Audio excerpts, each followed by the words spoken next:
We spend so much time considering the internal workings of the kidney that we forget or oftentimes ignore the large macroscopic gross anatomy of our renal system.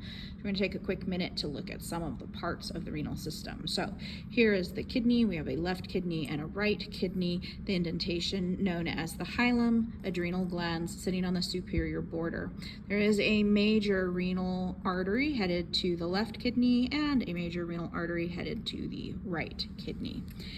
From external anatomy, and illustrated here on this model, number 16, is representing the renal pelvis, which has collected filtrate from the internal workings of the kidney. 23 represents some of the adipose tissue that fills in the renal sinus area. From there, the renal pelvis starts to drop into the ureters, which are illustrated by these long yellow tubes, and these ureters are full of transitional epithelium or urothelium. This is a specialized tissue found only in this body system.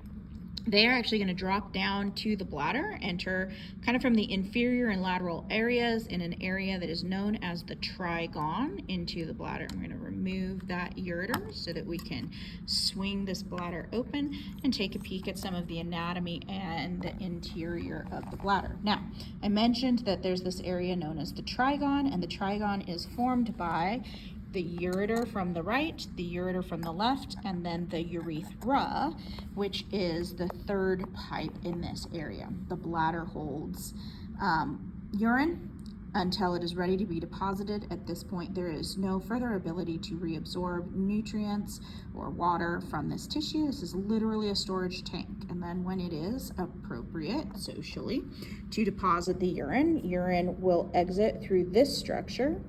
The structure here is known as the urethra, and the urethra has two sphincters, an internal smooth muscle sphincter controlled solely by the body, and an external skeletal muscle sphincter, which is able to be controlled voluntarily to help deposit urine external to the body. Now, this model is the model of what we would find in a biological female's pelvis with a reasonably short ureter.